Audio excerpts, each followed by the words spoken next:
Now, from Wish TV, your local news source, this is All Indiana Politics. Good Sunday morning. Welcome to another edition of All Indiana Politics. I'm Phil Sanchez. Change is already coming to your primary ballot. It now appears John Rust will not be able to challenge Jim Banks for the Republican Senate race. The Indiana Supreme Court on Thursday blocked a lower court's ruling to let him remain on the ballot. We're still awaiting for a final opinion. Rust says that he already has plans to appeal to the United States Supreme Court if necessary. I'm keeping my ads up on TV, and we're going to keep running and just, keep bringing my case for someone who is not controlled by the establishment, being Indiana's next United States Senator. Now, if Rust remains off the ballot, Jim Banks would be unopposed in the Republican Senate primary. Meanwhile, candidates for the other races on the ballot are making their cases to voters. I recently sat down with Sid Mahant. He's running for the 6th Congressional District. That's the seat currently held by retiring Congressman Greg Pence. So basically, to give it back to our communities, our society. I've been in America almost 20 years. When I came to America, I came broke. I didn't know how to speak English, didn't know nothing about the system and all that. The people here of this great nation, they took me to their arms and they taught me a lot. When I came, I had only $850 in my pocket. Wow. And not knowing nothing, no system. And my first job was a janitor. Yes, wow. And then, I worked as a certified assistant nurse in a care center, sold cars. So did a lot of odd jobs, know, and the people here, they helped me to achieve my American dream. And I don't believe any country out there in the world that we can say has, you will never hear listening or somebody saying England dream or Canadian dream. It's only one dream in the world, that's called American dream. Right. An early age, and I able to achieve my American dream, and I don't believe in the system, how the things are going on, political system, the government, what's going on the border.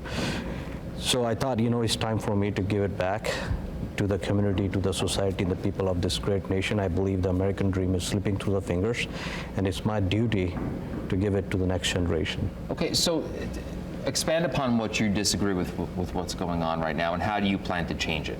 So immigration system is one of the biggest problem. I see it. It's been going on from so many years. Even though when I was migrating to America, I have to jump through so many hoops, so many interviews. It was a point where my immigration office, they also lost the track of my interviews. Yes, wow. So I have gone through a lot which people can only talk about. People can read the books about immigration system, but having that experience, and even though the families right now still, even though immigration system has gone way better, but it's still not there. And one of the reasons, those people who are making the policies, the laws regarding immigration, they have never gone through the process. Yeah. And until you don't go through the process, you don't understand the problems. Of course, I think that's with everything, right? Yeah. So how would you change that then? So we'll have to work with the trained people, or train them better way. The policies has to be redone again to make it better, the faster the process. So I'll share, let's say, a small example, right?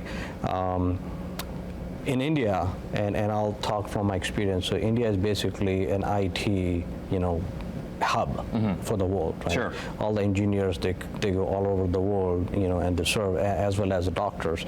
So somebody who wants to come to America from India through IT, it takes probably than 3 months to come down here. And then when they come here, they're on, I believe, H-1B1 visa, right? And they can become the resident, but then the waiting time for that is roughly around right now 16 years. Right. So that guy can live here, but he won't never be a resident until the 16 years, which of course everybody come to this country, they want to live here because of the system, Sure.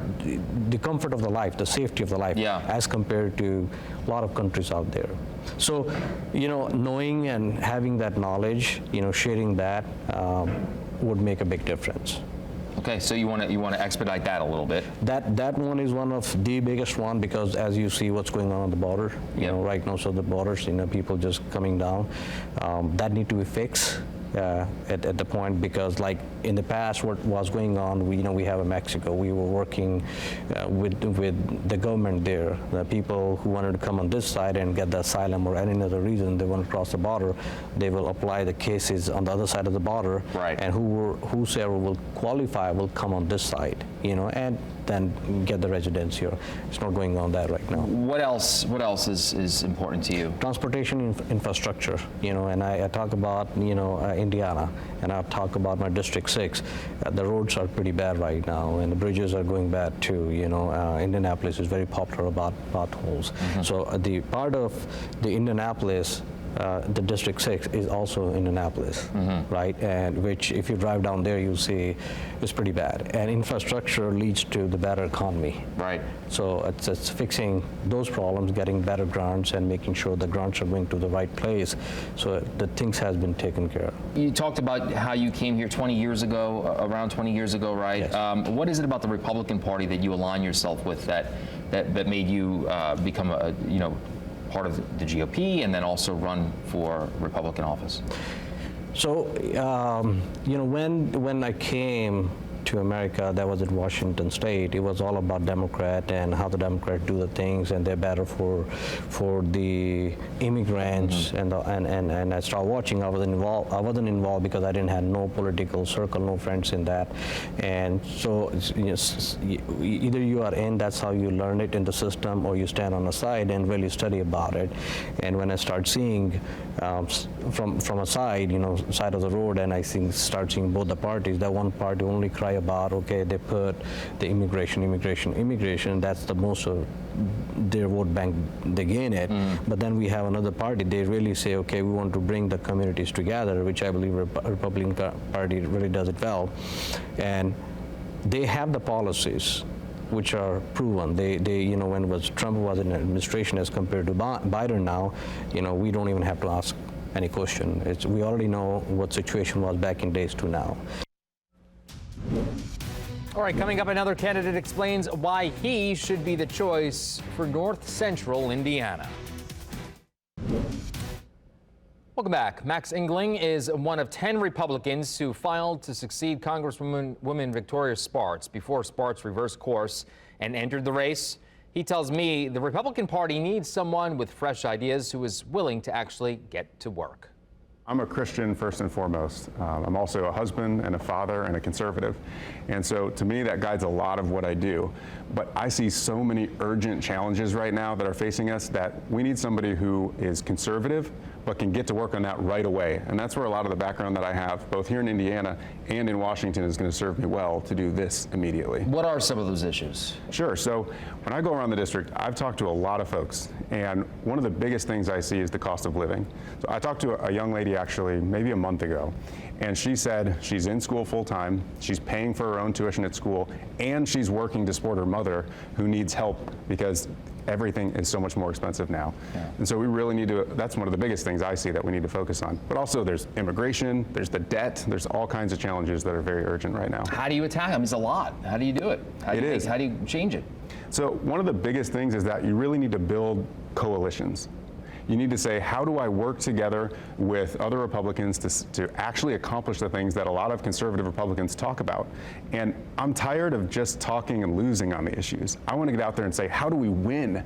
How do we build the group of people that won't let us down on this and actually accomplish those conservative things? When you have these conversations, how do those conversations go, especially when you talk to maybe the old guard of within the GOP? I mean, obviously that's kind of a big talking point, right? There's kind of the newer, younger mindset versus the folks who have been there for quite some time. Yeah, so I've been very encouraged by the folks that I talk to. I think they want someone who is energetic, that fresh voice, but still conservative. We don't see as many young folks that are sticking to the conservative values, that want to be a Republican and say, how do we do the things that can serve? And so there's been an energy around that. I think a lot of it is needing to look at it from a fresh perspective, maybe think innovatively about how do we attack the debt. Maybe we ask CBO to pull out the window, instead of looking at 10 years, you look at 20 years. Maybe we move to a 2-year budget cycle in Washington. Just new ideas that I think sometimes you need a younger, fresh perspective on. Okay, so, speaking of national politics, obviously we have a big election coming up, not only, in your district, but also on the national scale as well. Where do you stand when it comes to the presidential election? So I support President Trump. I believe that, well, one, he's going to be the nominee. Two, I think that he's going to win the White House. And I'm excited to work with him. If I'm given the privilege to serve in this particular way, I'm excited to work with him in Washington to say, let's stop just talking about the issues and let's start accomplishing those issues. And you need a White House that's motivated, and you need a legislature that is willing to get on board and say, let's accomplish these things. Within District 5, when you have conversations with people, do they agree with you? Do they think it's cost of living? Do they see that things that are important to you are on their kitchen table and their dinner table at the end of the night? Do they talk about these things as well? Absolutely. So we knocked probably 1,000 doors in the 2023 election, helping out a lot of the candidates at the municipal level. And I brought two of my oldest two children with me at a lot of those doors. And cost of living was the #1 thing that we encountered. But you also hear a lot when it comes to the border. So I've been down to the border 2 times in the last year and change, and seen it right up close and personal, whether it was in Arizona or whether it was in Texas, and it's a real crisis down there. And people in Indiana feel that. It's not just illegal immigration, but it's also fentanyl. It's not even overdosing anymore. It's fentanyl poisoning at this point, being laced into other drugs that you're not expecting you're going to be taking fentanyl. It's human trafficking. There's a massive crisis of folks that are coming up that are being, then held essentially in bondage by the cartels, saying, you owe me the money that you promised you'd pay, and now you have to work that off to pay it back. And so that really hits even in Indiana. Another crisis that we see is on the debt. So we know that we have a massive debt challenge right now. And that's, we're going to be pretty soon paying $1 trillion every year just to service that debt.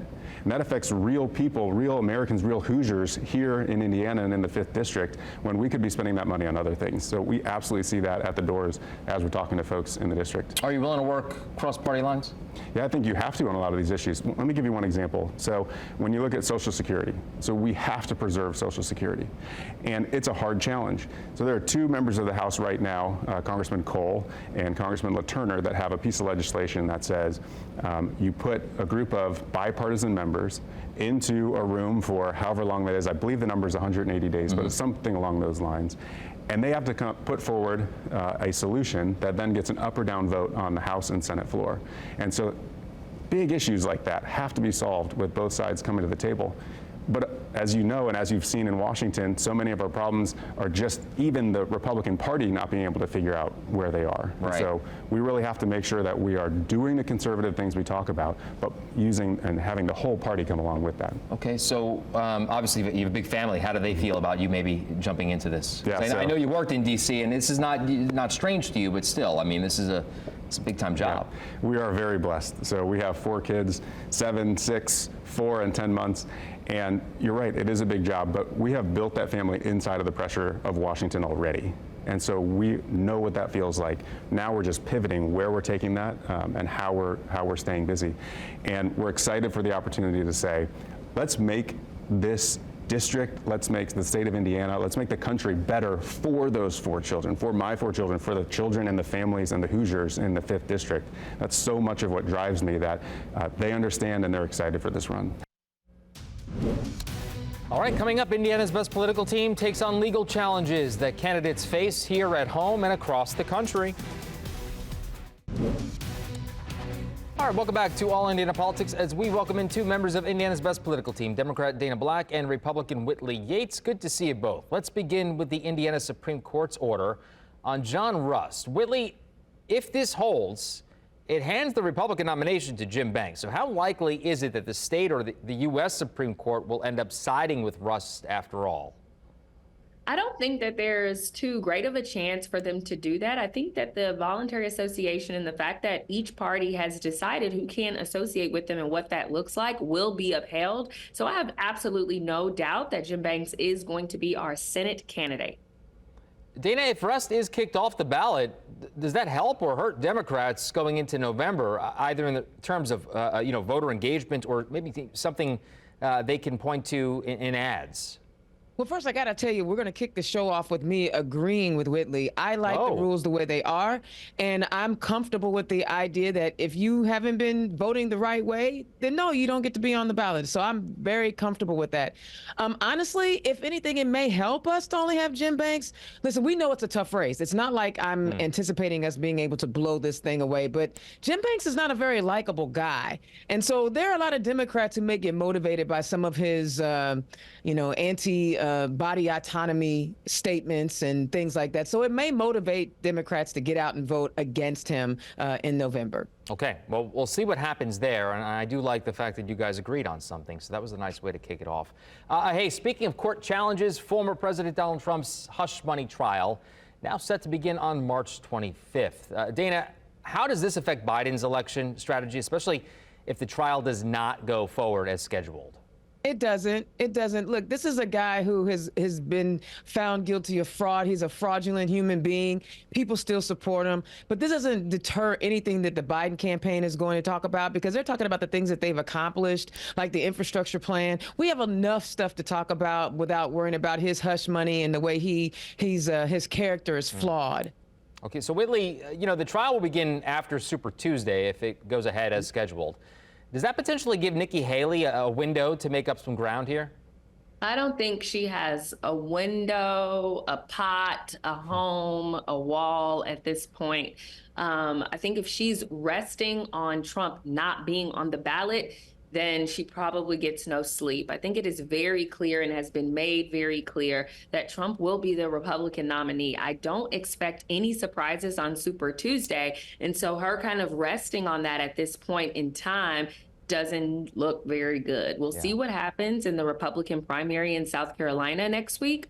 But I don't believe that it would be a good strategy for her to rest on any of these court cases, because they've been here since he was a threat before to Biden. And so they've continued to push this and Russia hoax and all of these things, and it hasn't stopped his momentum and it hasn't stopped the support. I agree with her again. Can you believe it? He's going to be the nominee. I've said it earlier in the year. He's going to be the nominee, which is good for Biden. This is an amazing show so far. All right, I'm going to try to get you guys on this one, okay? So also making news is, Democrats recapturing the congressional seat held by former Republican Congressman George Santos. That was ineffectively a suburban swing district. Whitley, how worried should Republicans be about November based on that result? I don't think that we should be worried at all, because it was very blue before that. And so it was a surprise when Santos won. I think what we're seeing is it going from very blue to a little bit of purple, meaning that it's a toss up and they want to be represented in a way that has a level of decorum that George didn't bring to the seat. And so them booting him out and getting someone else in, kind of going back to what they know after trying out some Republican leadership, it actually is not very uncommon. I think what we're going to see, though, coming up is that the Democrats are keeping the seat warm and a Republican challenger will rise up to take on that new incumbent. Dana, I want you to respond to that one as well. So honestly, the trend continues. Democrats are winning special elections. The red wave didn't happen in 22. People understand that Republicans are offering up really bad policies that are harmful to humans. Again, being anti-reproductive health care is huge. As long as they stand on the side of women can't make health care decisions for their own bodies, they still have an uphill battle. Sure,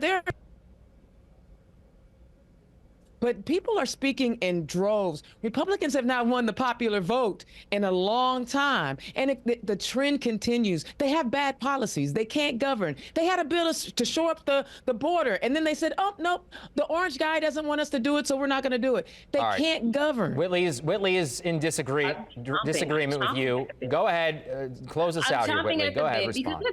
Let's be honest, right? George Santos was a strong J case. It wasn't about policy that he got booted. It was a little bit more personal than that. And I think we all understand and agree on the decision that was made in his case. But the truth is, America doesn't have what they need from the Biden administration right now. Even Democrats. Unfortunately, we are out of time. That's why he got booted, but that's not why the Democrats won. Yeah, we could keep going here. Enjoy the All-Star game. We'll talk to you soon. Thank you. We'll be right back. Take care, guys.